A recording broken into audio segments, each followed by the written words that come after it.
Então quer dizer que esse inverter em relação ao antigo ele é mais econômico, mais silencioso, mais bonito, só é mais caro? Será que é isso mesmo? E o antigo, então não serve mais para nada? Ou será que para você a melhor opção ainda é o aparelho antigo? Bom, eu sou Eduardo Prado e até o final desse vídeo você vai conhecer os pontos positivos e negativos desses dois equipamentos para te ajudar a tomar a melhor decisão. E logo no primeiro duelo nós vamos comparar o consumo de energia, porque o que mais é atrativo no aparelho inverter é o fato dele economizar 40% de energia. Será que isso é verdade? Vamos entender o funcionamento do equipamento, começando pelo equipamento antigo. Essa unidade que tem dentro do seu quarto, que é a unidade evaporadora, além de circular o ar dentro de uma serpentina fria, ela controla a temperatura. Portanto, na entrada do equipamento, onde ele succiona o ar, tem um sensor medindo a temperatura. Quando você chega no seu quarto e está 28 graus, você liga o equipamento e coloca 23, o equipamento entende que você quer que a temperatura vá até 23 graus. Portanto, ele fica monitorando esse ar que está entrando. Então, começa a baixar a temperatura e aí daqui a pouco ele está 26, 25, 24. Quando o ar começar a passar 23 graus, o aparelho entende que já chegou aonde você queria. Aí ele manda uma mensagem lá para fora, para a unidade externa, falando: para de refrigerar porque já está 23. Aí a unidade externa para totalmente e fica desligada, até que a temperatura suba 1,5 graus, que essa é a diferença entre a temperatura que ele desliga e a temperatura que ele liga. Gira em torno de 1,5 graus. Portanto, quando chegar a 24 graus, a unidade interna vai mandar uma mensagem lá para fora falando: volta a funcionar porque agora já aumentou 1,5 graus. E é nesse momento que o aparelho antigo chega a dar um consumo de 6 vezes mais em relação ao momento que ele está em operação normal, porque é na partida do motor elétrico ele chega a dar 6 vezes mais a sua potência. É por isso que ele consome muito mais que o equipamento do tipo inverter. Vamos agora falar dessa tecnologia. O que mudou no inverter?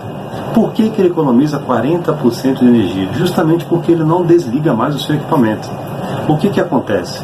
Ele tem um variador de frequência, ou seja, de acordo com a temperatura, ao invés dele desligar, ele modula a velocidade. Com isso, ele controla a capacidade do equipamento.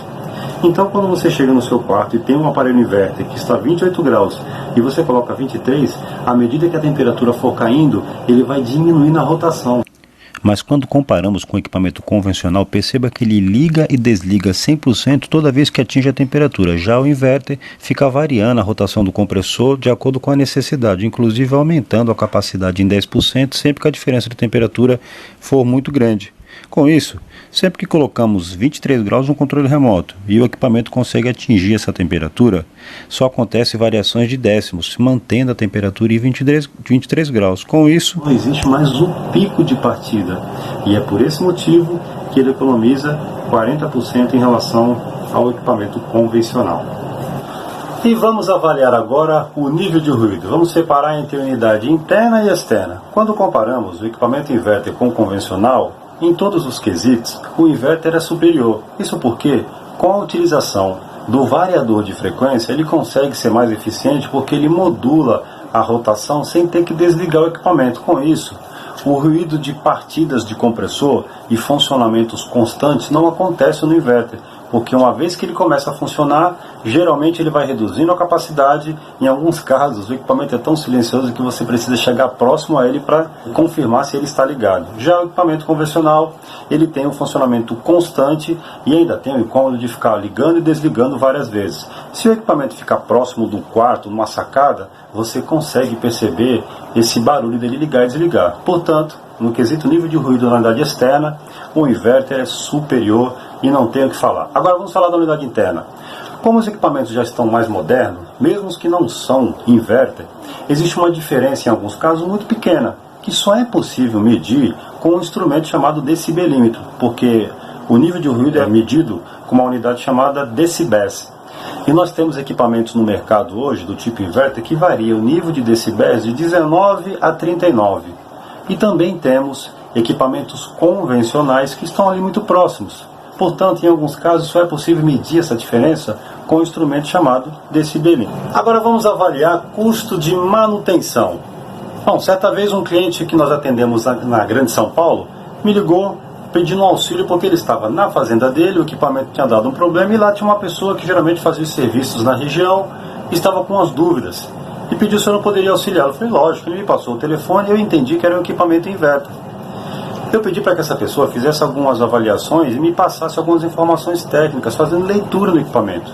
Essa pessoa, meio sem graça, falou, poxa, seu Prado, isso aí eu não vou conseguir falar, porque eu não tenho esses instrumentos para fazer essas leituras que o senhor está me pedindo. Portanto, um dos problemas do equipamento inverter é que você precisa de uma mão de obra qualificada com um ferramental adequado. Porque dentro dessas unidades existem diversos componentes eletrônicos. Existem marcas no mercado que têm 8 placas eletrônicas. Quando você compara isso com o equipamento convencional, que só tem uma placa eletrônica. Portanto, o nível de conhecimento para que uma pessoa consiga identificar e corrigir uma falha no equipamento do tipo inverter não é tão normal. Portanto, se você está longe de grandes centros, precisa avaliar se não vai ser um risco você ter um equipamento tão tecnológico num local onde talvez você não tenha essa mão de obra qualificada. Agora vamos falar dos componentes. Quando avaliamos o equipamento convencional, lá na unidade externa nós temos um compressor, um ventilador e em alguns casos uma contatora, que é uma chave que faz o fechamento para que chegue a energia no ventilador e no compressor para que eles comecem a funcionar. Já no equipamento inverter, existem algumas marcas que têm 5 placas eletrônicas na unidade externa. E a coisa vai piorando se você está, por exemplo, de frente ao mar, porque existe o problema da maresia. Nós temos clientes que têm apartamentos no litoral, e ele vai 2 vezes por ano nesse apartamento, no Carnaval e no Natal. Então, nesse caso, o que ele vai economizar de energia é muito irrisório em relação aos possíveis problemas que ele vai ter. E o pior, toda vez que ele chega lá para passar um Carnaval, por exemplo, existe a possibilidade do equipamento estar danificado por corrosão, porque lá naquela unidade externa tem 5 placas eletrônicas. E se fosse um equipamento convencional, teria apenas uma chave contatora, que essa chave contatora, em alguns casos, você consegue achar numa elétrica. Já uma placa eletrônica, que chega a custar R$ 2.800, você só consegue diretamente no fabricante. E em alguns casos, chega a demorar de 30 a 40 dias. Portanto, se a pessoa viajou para passar o final de ano num lugar onde ele vai apenas 2 vezes por ano, pode ter a decepção de chegar nesse lugar e o equipamento não está funcionando por falta de uso. E a maresia fez o trabalho de corroer os componentes eletrônicos. Portanto, essas coisas precisam ser avaliadas para que você não faça um investimento numa coisa que não vai surtir tanto efeito em relação ao consumo de energia, mas vai te trazer um problema muito grande.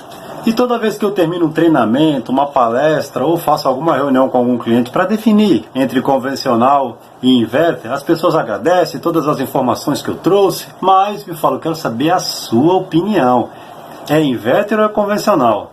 Então, mais uma vez, eu gostaria de deixar claro que eu utilizo esse canal para compartilhar os mais de 30 anos de experiência que eu tenho no segmento. Então, eu te trago elementos técnicos para você entender o seu perfil e tomar a decisão. Mas eu vou fazer algumas considerações para ajudar nas tomadas de decisões. Bom, a Tecnoserviço tem base em alguns lugares do Brasil. Em Salvador, em Ribeirão Preto, em Minas Gerais. Nós temos o nosso escritório central que fica no litoral de São Paulo, no Guarujá. E lá, no nosso escritório central, que fica de frente para o mar, você deve falar, então, depois de tudo que você falou, com certeza lá é máquina convencional. Bom, lá o equipamento é inverter e um dos mais caros que tem. Aí você deve falar, mas poxa, então tudo que você falou não vale? O que acontece é que lá no nosso escritório a primeira equipe chega às 7 horas da manhã. E depois nós temos o pessoal de engenharia, de gerência, que vão embora por volta das 19. Então são 12 horas de operação diárias. O que a gente economiza de energia em relação ao equipamento convencional justifica todas as vezes que precisamos fazer uma compra de uma peça, porque nós não pagamos mão de obra, mas as peças temos que comprar. O equipamento que nós temos no nosso escritório central é um aparelho de 45.000 BTUs. Esse aparelho, a placa eletrônica, deve custar algo em torno de R$3.000. Mas quando acontece isso, nós já economizamos um valor relevante de energia, porque utilizamos 12 horas diárias. Mas nós temos também um laboratório para atender os clientes estratégicos, e nesse lugar nós vamos 4 vezes por mês. Nesse lugar o equipamento é convencional, justamente porque as horas de trabalho mensais não justificariam o investimento no equipamento do tipo inverter. Me perguntam também se, Prado, eu estou fazendo uma obra e eu estou pensando em colocar uma unidade externa para todas as unidades internas, que eu quero equipamento moderno. Bom, Prado, se eu tivesse um apartamento que não fosse atrapalhar uma área física, eu não colocaria todas as unidades em apenas uma unidade externa, porque nós também temos histórico de clientes que bateram o pé e falaram, eu quero desse jeito, porque o meu outro apartamento é dessa forma, eu tenho 7 unidades internas para uma unidade externa. Sim, hoje a gente tem diversas possibilidades, inclusive de ter mais unidades internas para apenas uma externa. Qual é o problema, pessoal? O dia que tem um problema num componente eletrônico lá fora, vai parar o apartamento inteiro. E a peça, eu tenho ali na esquina para comprar? Geralmente não. Essa peça só tem o fornecedor. Em alguns casos, como eu falei em outros trechos do vídeo, chega a demorar de 30, 40 dias para chegar. Como é que você faz se você tem um apartamento para passar final de ano? E você chega lá, está 38 graus de temperatura, 90% a umidade do ar e o apartamento inteiro parado. E se você tivesse máquinas individuais, você teria talvez 2 quartos parados e mais 2 que você pudesse utilizar. Então, isso são mais informações para ajudar na tomada de decisão. Mas vocês têm que pegar todo esse conjunto de informações e entender o perfil de cada um para tomar a melhor decisão. Gostou do vídeo? Compartilha, faz um comentário, tem dúvida? Coloca que eu vou responder para você. E o mais importante, se você puder, comece a me seguir para dar engajamento no canal. Nos vemos nos próximos vídeos.